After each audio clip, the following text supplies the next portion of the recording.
Alhamdulillah Rabbil Alamin Wal-aqibatu lil-muttaqin wa la udwana illa 'alal-zalimin wa asyhadu an la ilaha illallah wahdahu la syarika lahu wa asyhadu anna sayyidana Muhammadan 'abduhu wa rasuluhu la nabiyya ba'dahu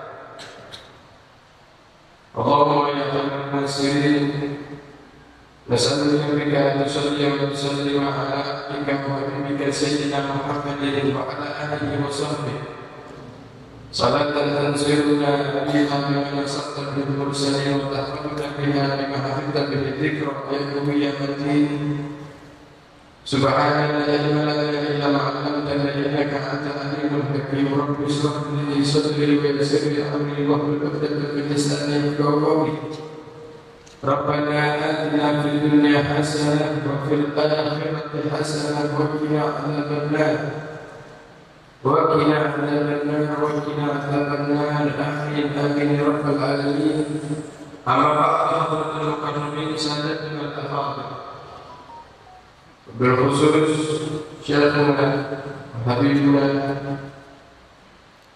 ضيوفنا الكرام الحبيب محمد بن حسن الجفري متع الله بطول حياته ونفعنا الله به وبعلومه في دار آمين.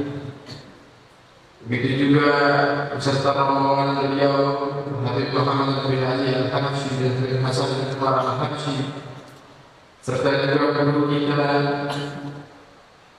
Ad-Da'i Allah Al-Habib Ahmad bin Muhammad Al-Kaf wa ta'ala bituli hayatihi wa nafa'allahu bihi bi ulumil fidail dan juga para habaib yang lainnya, para kiai yang lainnya dan para asatidz dan juga guru saya Kiai Nawawi pimpinan pondok pesantren Sobaniyah mudah-mudahan diberikan panjang umur sehat afiat dan para hadirin dan hadirat yang dimuliakan oleh Allah Subhanahu wa taala. Puji syukur kehadirat Allah atas segala nikmat dan karunia-Nya yang dimana memberikan kita pada malam hari ini kesempatan untuk duduk di dalam pembagian warisan baginda Nabi besar Muhammad sallallahu alaihi wasallam di tempat yang paling dimuliakan dan dicintai oleh Allah, yaitu di masjid yang Allah. Mudah-mudahan kita pulang dari rumah Allah ini kita semua yang membawa bagian dari baginda Nabi besar Muhammad sallallahu alaihi wasallam. Malam hari ini Allah berikan kita kesempatan untuk sama-sama duduk di dalam rombongan pilihan di jannah dari teman-teman surga Allah Subhanahu wa taala. Dan juga diberikan kesempatan kita duduk bersama orang-orang yang dimuliakan oleh Allah Subhanahu wa taala, bersama para guru-guru kita, para orang-orang saleh yang mengingatkan kita kepada Allah Subhanahu wa taala sebagaimana dikatakan sintus saleh juz'un min 25 nubuwah, bahwa wajah yang saleh atau penampakan yang saleh yang mengingatkan kita kepada Allah Subhanahu wa taala, yang dimana jika kita memandangnya mengingatkan diri kita atas dosa-dosa kita dan mengingatkan diri kita kepada Allah Subhanahu wa taala, maka wajah tersebut dikatakan sintus saleh. Wajah dengan karakter kesolehan dari Allah tersebut merupakan salah satu daripada 25 tanda kenabian yang dimana Allah Subhanahu wa taala menampakkan di dalam hamba-hamba. Alhamdulillah, dengan kita duduk di sini kita memandang wajah guru kita, orang-orang saleh di antara kita, mengingatkan diri kita kepada Allah Nabi Sallallahu Alaihi Wasallam. Sebagaimana diriwayatkan bahwasanya jika seseorang melihat wajah Nabi Sallallahu Alaihi Wasallam dan itu menjadi awal dari penglihatannya dia, ketika di zaman Nabi Sallallahu Alaihi Wasallam dikatakan ilaha wajah dan hati. Nabi itu kalau pertama kali dilihat dari kejauhan atau dari dekat, orang yang melihat Nabi itu merasakan wibawanya Nabi yang luar biasa. Orang yang melihat wajah baginda Nabi Sallallahu Alaihi Wasallam, banyak dari mereka yang pertama kali melihat wajah baginda Nabi Sallallahu Alaihi Wasallam bergetar tubuhnya, merasakan kewibawaan yang luar biasa yang terpancar dari wajah baginda Nabi Sallallahu Alaihi Wasallam. Bahkan dalam satu riwayat Nabi Sallallahu Alaihi Wasallam bertemu salah seorang yang dimana orang tersebut melihat pertama kali, bertatap wajah dengan Nabi secara pertama kali, bergetar badannya dan tertampak dari wajahnya rasa takut dari wibawa baginda Nabi Sallallahu Alaihi Wasallam. Lalu Nabi Sallallahu Alaihi Wasallam mengatakan, mahlan, tenang saja.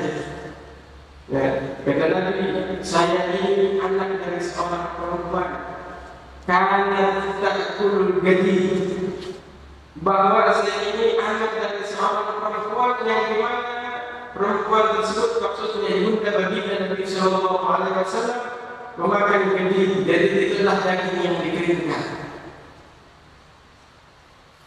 Nah, ini sebuah tanda keistimewaan baginda Nabi Sallallahu Alaihi Wasallam yang Allah berikan kepada Rasulullah. Tetapi jika seseorang sudah duduk bersama Nabi, sudah mulai berbicara dan mendekati, bahkan mulai berteman dan bersahabat dengan baginda Nabi Sallallahu Alaihi Wasallam, dikatakan dalam hal tahu ma'rifatan ahabba.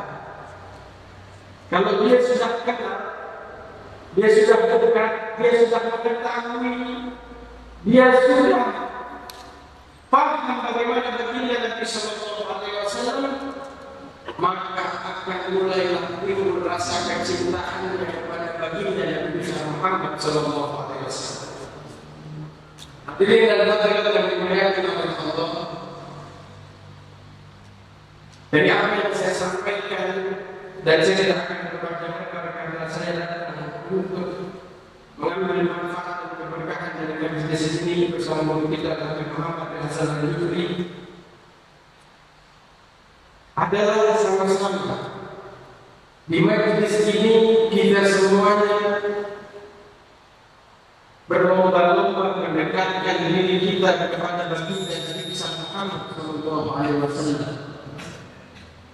Karena setiap kita mempunyai perbedaan di dalam cara untuk mendekati baginda Nabi Sallallahu Alaihi Wasallam atau menjadikan diri kita dekat kepada Rasulullah Sallallahu Alaihi Wasallam. Maka di majlis ini bersama guru-guru kita, marilah sama-sama tingkatkan rasa kerinduan kita dan kecintaan kita kepada Rasulullah. Demi Allah, kecintaan yang kita tanamkan belum ada apa-apanya dengan rasa cinta yang sudah kita tanamkan kepada umatnya. Pengorbanan yang kita korbankan belum ada apa-apanya dengan pengorbanan yang Nabi korbankan untuk umatnya. Maka sudah satu kewajiban untuk kita di setiap hari kita, langkah kita, amalan kita, muamalah kita, di setiap nafas yang berhembus dari diri kita, sudah semestinya lah kita menghubungkan dan mengkaitkan semuanya kepada baginda Nabi Muhammad Sallallahu Alaihi Wasallam. Maka beruntung bagi mereka menjadikan Rasulullah sebagai panutan dan menjadi imam paling terdepan dalam kehidupannya. Dijadikan Rasulullah sebagai aspek dalam setiap sisi kehidupannya, di dunia selalu mendekatkan, maka di akhirat insya Allah dipertemukan dan disatukan di tempat yang mulia. Amin ya rabbal alamin. Para hadirin dan hadirat yang dimuliakan oleh Allah, kita jadikan malam hari ini malam menambah kecintaan kita kepada baginda Rasulullah SAW. Belum lama kita meninggalkan bulan Rabiul Awal, bulan Maulid Nabi SAW. Banyak dari kita yang melakukan safar Maulid. Ada yang 30 hari, ada yang 40 hari, ada yang bahkan sampai sekarang belum selesai masih keliling Maulid. Dengan tujuan itu semuanya adalah menghidupkan rasa cinta kita kepada baginda Nabi besar Muhammad SAW, yang dimana juga ini salah satu tujuan dari majlis didirikan dan dihadirkan di tempat ini, dan mudah-mudahan Allah berikan kita semuanya rasa cinta kepada baginda Nabi SAW, dan mudah-mudahan Allah berikan panjang umur kepada guru kita, kepada para halayak yang hadir, kepada para kiai yang hadir, kepada orang tua yang hadir, semuanya diberikan panjang umur, sehat walafiat, keberkahan di setiap umurnya, keberkahan di setiap amalnya, diberikan rezeki yang luas, yang halal, yang berkah untuk kita semuanya, dan mudah-mudahan Allah berikan kemenangan untuk saudara-saudara kita di bumi Palestina, di Masjidil Aqsa, dengan kemenangan yang mana tidak ada lagi tangisan dan kesedihan setelahnya. Ya Rabbana ya Karim wa ya Arhamar Rahimin, Allahumma ya nad'uka kama amartana fastajib lana kama wa'adtana innaka la tukhliful mi'ad. Ya amana khaifin najina mimma nakhaf, ya amana khaifin najina mimma nakhaf, ya amana khaifin najina mimma nakhaf, bi sayyidina Rasulullah sallallahu alaihi wasallam wa ahli bait tahirin wa ashabihi wa tabi'in lahum bi ihsan ila yaumil din. Walhamdulillahi rabbil alamin. Wabillahi taufiq wal hidayah wal afwu minkum wa ridwan hidayah. Walhamdulillahi rabbil alamin. Wassalamualaikum warahmatullahi wabarakatuh. Bismillahirrahmanirrahim. Alhamdulillahi rabbil alamin. Hamdan katsiran tayyiban mubarakan fihi. Allahumma ya rabbana lakal hamdu kama yanbaghi li jalali wajhika wa li 'azimi sultanik. Subhanaka la nuhsi thana'an 'alaik anta kama athnayta 'ala nafsika. Falakal hamdu hatta tarda wa lakal hamdu idza radita wa lakal hamdu ba'da ridha. Alhamdulillah, beliau Habib Muhammad bin Hasan Al-Jufri memulai daripada ceramah beliau dengan pujian syukur kepada Allah Subhanahu wa taala, yaitu meminta kepada Allah Subhanahu wa taala pujian-pujian kepada Allah sehingga Allah ridha dan Allah menerima daripada pujian tersebut. Allahumma salli wa sallim wa barik wa karrim ala sayyidina Muhammadin an-nabiyyi al-ummi al-hashimi al-qurashi sahib al-nasihaini wa ibn al-dhabihaini wa jadd as-sabihain. Dan juga beliau bersolat kepada junjungan kita Nabi besar Muhammad sallallahu alaihi wasallam, yang mana beliau adalah orang yang dimuliakan oleh Allah Subhanahu wa taala, yang keturunan daripada Nabi Ibrahim alaihissalam, dan juga memiliki darajat yang tinggi di sisi Allah Subhanahu wa taala. Wa asyhadu an la ilaha illallah al-wahid fi dzatihi al-wahid fi sifatihi alladhi laysa kamithlihi syai'un wa huwa as-sami'ul basir. Dan syahadat bersaksi, saya bersaksi bahwa Tuhan saya Allah Subhanahu wa taala yang maha tunggal dalam sifat-sifatnya, dalam zatnya, dalam segala urusannya. Allah Subhanahu wa taala yang maha agung dan yang maha tunggal. Wa nashhadu wa nu'minu wa nusaddiqu wa nu'minu anna Allah arsala ilayna hadha an-nabiy al-'azim alladhi ja'alahu lana rahmatan lil 'alamin. Dan kita bersaksi dan meyakini bahwa Allah Subhanahu wa taala telah mengutus kepada kita Nabi yang dijadikan sebagai rahmat untuk semesta alam, yang diutus untuk kita semua. ونؤمن أن هذا المجلس العظيم المبارك ونشهد أن هذا المجلس العظيم المبارك بشهادة رسول الله صلى الله عليه وسلم أنه موطن لاستجابة الدعوات لمن أراد مطلبا من مطالب هذه الحياة وفي الآخرة. Dan saya bersaksi juga dan beriman bahwa majelis-majelis semacam ini, perkumpulan semacam ini adalah salah satu tempat di mana doa-doa kita semua diijabah oleh Allah Subhanahu wa taala, bagi orang-orang yang menyampaikan hadis-hadisnya kepada Allah. اجتمع قوم في بيت من بيوت الله يتلون كتاب الله ويتدارسونه بينهم إلا نزلت عليهم السكينة وغشيتهم الرحمة وعفتهم الملائكة وذكرهم الله في من عنده. Sebagaimana disebutkan dalam hadis bahwa tidaklah orang-orang berkumpul di dalam satu rumah daripada rumah Allah, mereka membaca Al-Quran, mempelajarinya, kecuali turun dari Allah sakinah, ketenangan, dan juga dikelilingi oleh para malaikat dan turun rahmat kepada mereka, dan Allah juga menyebut nama-nama mereka di sisi Allah Subhanahu wa taala. لا شك أننا أحسسنا بهذه السكينة في هذا المجلس الكريم. Dan tidak diragukan bahwa kita semua merasakan ketenangan sakinah di dalam majlis semacam ini. لا شك أننا أحسسنا برحمات الله صبابة علينا في هذا المجلس المبارك. Dan tidak diragukan bahwa kita semua merasakan curahan rahmat Allah tercurah di dalam majlis ini. ومن لم يحس بهذا الإحساس فليبحث عن الإيمان وليصفي ذلك الإيمان حتى يتحسسه ويتذوق ما قاله النبي صلى الله عليه وسلم ذاق طعم الإيمان. Dan apabila ada orang yang tidak merasakan perasaan-perasaan semacam itu, maka hendaknya dia mengoreksi diri, memeriksa diri, sebagaimana Rasulullah SAW telah menyebutkan dalam hadisnya, "Dzaqal iman," akan merasakan manisnya iman. فإذا لك مطلبا من مطالب الدنيا أو لك مطلبا من مطالب الآخرة فلا بد وأن تسألها الله سبحانه وتعالى في هذا المجلس المبارك. Dan apabila engkau memiliki suatu hajat, keinginan yang urusannya dunia ataupun keinginan untuk akhirat, maka mintalah di dalam majlis yang semacam ini, maka akan dikabulkan oleh Allah. لأن هذه المواطن وهذه المجالس هي المجالس التي تستمطر منها عطاءات الله للعباد. Karena majlis-majlis semacam ini adalah tempat di mana kita sedang meminta daripada curahan pemberian Allah Subhanahu wa taala kepada hamba-hamba. والدعاء أيها الأحباب مطلب كل إنسان على طرف هذا الأرض. Dan yang namanya berdoa itu adalah keinginan dan kemauan setiap manusia yang berada di atas muka bumi ini. ولهذا الله عز وجل يقول لسيدنا إبراهيم عليه سلام الله مبينا له أنه يتوكل على الله وأنه يسأل الله وأنه لا يدع مطلبا للمطالب الحياة في دينه أو دنياه إلا ويسألها من الله. قال له اسألني ولو من عشائك.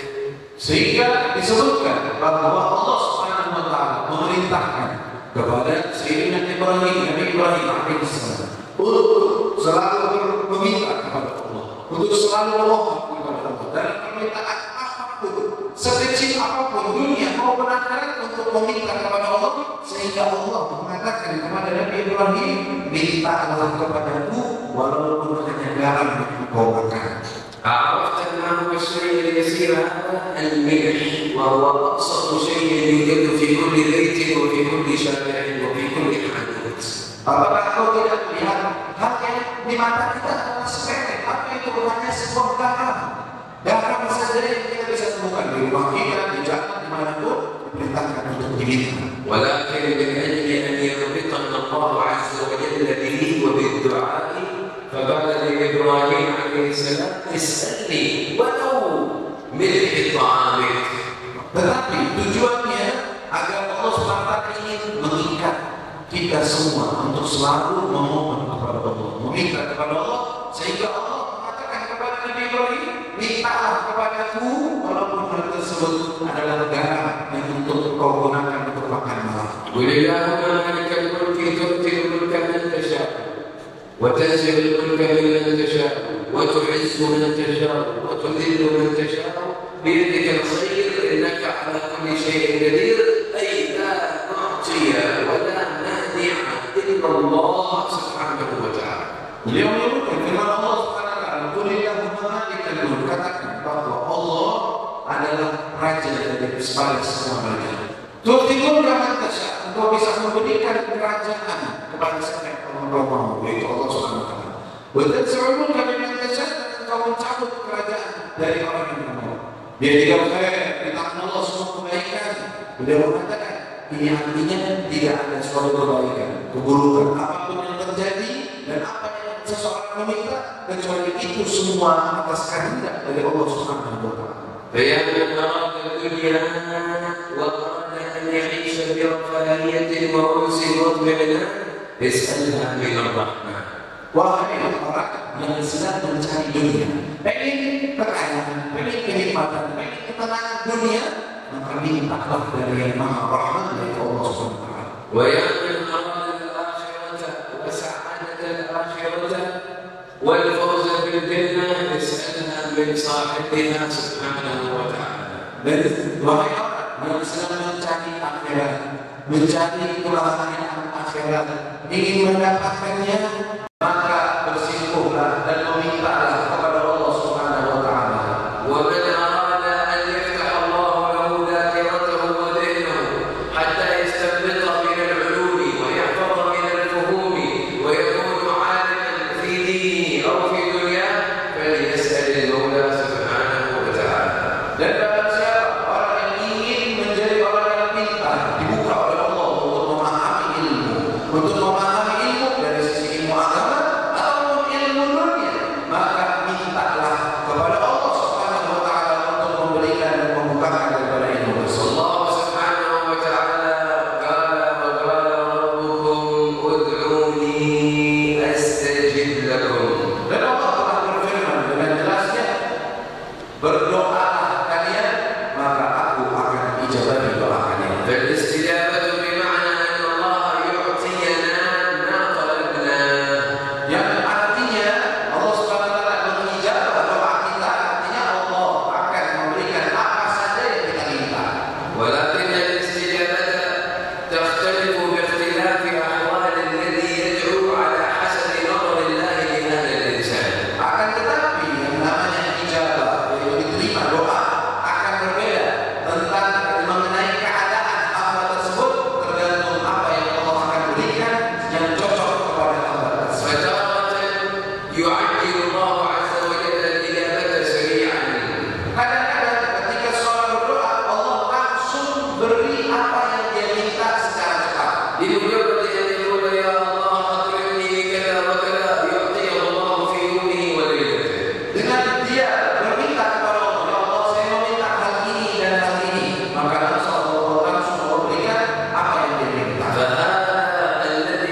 yaitu Allah sengaja menunda ijabah daripada doa tersebut. Kenapa? Karena mencari waktu yang paling cocok untuk orang tersebut. وأما الحالة الثانية للذي يدعو فلم يستجب له هذا إنسان محبوب عند الله سبحانه وتعالى والله عز وجل يحب أن يسمع إلحاح هذا العبد بين يديه. Dan keadaan yang kedua dari hamba yang ditunda doanya tidak langsung dijawab oleh Allah, orang ini dicinta oleh Allah dan Allah suka mendengar rintihan dan doa-doa dari orang tersebut, sehingga Allah tunda dulu, nanti dulu diijabahi biar dia banyak berdoa kepada Allah. من أجل أنه يحب أن يسمع الدعاء من هذا الإنسان المحبوب عنده. Karena Allah suka mendengar doa dan rintihan orang tersebut kepada Allah Subhanahu wa taala. فلا تملوا من كثرة الدعاء بين يدي الله عز وجل. Maka ini pelajaran buat kita, untuk kita jangan sekali-kali bosan untuk berdoa kepada Allah Subhanahu wa taala. وأما الثالث Adapun jenis orang yang ketiga atau ijabah yang ketiga, الرجل الذي يدعو ربه سبحانه وتعالى أو المرأة التي تدعو ربها سبحانه وتعالى لم يستجب الله له دعاءه فيما طلبه فيأتي يوم القيامة فيجد أعمالا كثيرة وحسنات وفيرة فيقول مما هذا يا ربي فيقول هذا بسبب أجل دعائك الذي دعوته في الدنيا. adapun jenis ketiga adalah seorang laki-laki atau perempuan yang dia berdoa kepada Allah, meminta ini, meminta itu, ternyata tidak sama sekali diberikan sesuai permintaannya. Sehingga apa? Ketika nanti di hari kiamat, ketika dia menghadap di hadapan Allah, Allah sodorkan kepadanya pahala-pahala yang begitu besar, dia bertanya, ya Allah, ini amalan apa sehingga mendapatkan pahala semacam ini? Dijawab oleh Allah, ini adalah doa-doamu yang belum saya ijabahi ketika di dunia. فيقول ذلك العبد ليتك يا ربنا لم تستجب لي دعوة في هذه الدنيا وأخرت الأجر وأخرت الاستجابة إلى الآخرة. Sehingga hamba tersebut ketika melihat pahala yang begitu banyak, dia mengatakan, ya Allah, coba saja semua doa saya tidak ada yang diijabahi ketika di dunia. Biar saja semuanya di akhirat, saya melihat untungnya yang begitu besar. لأنه في ذلك الوقت محتاج إلى الحسنات الكثيرة التي توصله إلى رضوان الله سبحانه وتعالى. Karena dia di saat itu di hari kiamat pasti sangatlah membutuhkan hasanat-hasanat yang begitu banyak agar dia bisa sampai kepada ridha Allah Subhanahu wa taala. قل يا عبادي الذين أسرفوا على أنفسهم لا تقنطوا من رحمة الله إن الله يغفر الذنوب جميعا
sujudlah engkau dan mendekat. لحظة اقترابك من الله وأنت ساجد هي لحظة قبول الدعاء لك من الله سبحانه وتعالى. Dan waktu di mana engkau mendekatkan diri kepada Allah dengan sujud, maka itulah waktu paling dekat untuk engkau bisa dijabah oleh Allah Subhanahu wa taala. ولقد كان الإمام الحداد صاحب الراتب عليه رضوان الله أنشأ أبياتا وقصيدة عظيمة جعلت هذه اللحظات في الساعة السحرية من الليل. Dan Imam Al-Habib Abdullah bin Al-Haddad beliau mengarang suatu qasidah yang mana qasidah tersebut isinya adalah lantunan munajat kepada Allah Subhanahu wa taala yang dilantunkan dan dibaca di waktu menjelang subuh, yaitu sebelum waktu sahar. التي يقول فيها يا رب يا عالم الحال إليك وجهت الآمال. Yang mana beliau mengatakan, ya Allah, wahai Tuhanku, wahai yang mengetahui semua keadaan, maka kepadamulah saya meminta dan menghamba kepadamu. فهذه القصيدة يجب علينا جميعا أن نتعرف عليها وأن نحفظها وأن نكررها لأن فيها توجه إلى الله سبحانه وتعالى. Dan qasidah semacam ini, bacaan semacam ini harusnya kita menghafalnya, mengulangnya, dan mengetahui intisarinya, karena di dalamnya ada permintaan permohonan kepada Allah, permintaan yang sangat luar biasa. ولأنها خرجت من لسان رجل طاهر صالح محبوب عند الله سبحانه وتعالى. Karena juga ucapan-ucapan tersebut keluar dari lisan yang suci, lisan orang yang cinta kepada Allah dan dicinta oleh Allah Subhanahu wa taala. وفقنا الله وإياكم وأصلح شأننا وشأنكم. Mudah-mudahan Allah Subhanahu wa taala berikan taufik kepada saya dan kalian semua, dan mudah-mudahan Allah perbaiki keadaan kita semua. ومن أراد أن يكون حريا أن يستجاب له سريعا Dan siapa saja yang berharap untuk menjadi orang yang memang doanya cepat untuk diijabah oleh Allah, بعد أن يتحمل الأوقات العظيمة setelah dia mencari waktu yang tepat, yang agung, أن يتحرى مطعمه ومشربه وملبسه أن يكون من حلال. maka dia juga harus menjaga makanannya dan juga pakaiannya dan apa saja yang dia gunakan itu semuanya dari yang halal. لأنه حري أن يستجاب له.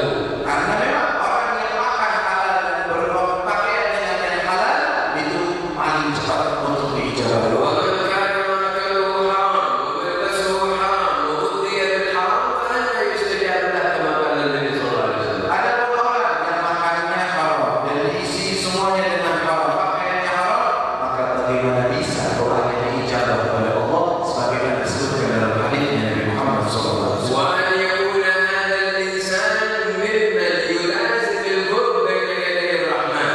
Dan juga hendaknya orang tersebut adalah orang yang selalu lazimi kedekatan kepada Allah Subhanahu wa taala. ليس مثل الذي يطلب المطلب قام وصلى فلم ينتهي المطلب لا صلى ولا قام. Jangan sampai dia menjadi orang yang ketika punya hajat bangun sholat, tapi ketika hajatnya beres nggak bangun nggak sholat. هذا لا ينبغي أن يكون المسلم على هذا الحال. Maka nggak mungkin, nggak pantas seorang muslim ada seperti itu. من كان مع الله باستمرار كان الله معه باستمرار.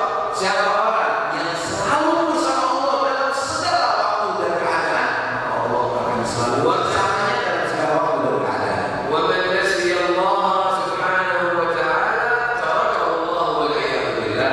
Dan siapa orang yang melupakan Allah, maka Allah akan tinggalkan dia. قال النبي صلى الله عليه وسلم تعرف إلى الله في الرخاء يعرفك في الشدة.